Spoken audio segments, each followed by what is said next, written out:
Unfolding the idiom, air your dirty laundry.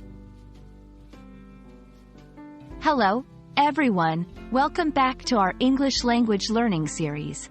Today, we're diving into the colorful world of idioms, specifically the phrase, air your dirty laundry.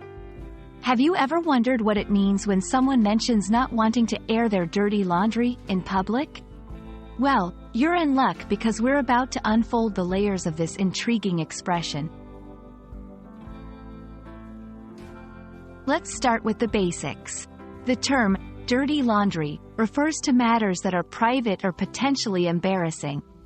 These are issues or problems that someone prefers to keep secret, often because they could be damaging to their reputation if made public.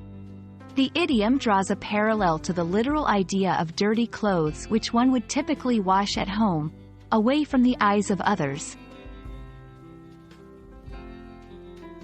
Understanding an idiom often involves a peek into its history.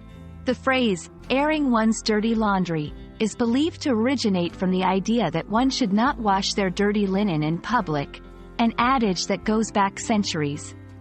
It metaphorically suggests that just as dirty clothes should be cleaned out of the public eye, so should personal problems be dealt with in private.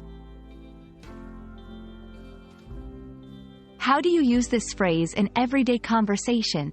Imagine a scenario where someone starts discussing a family dispute in a social setting.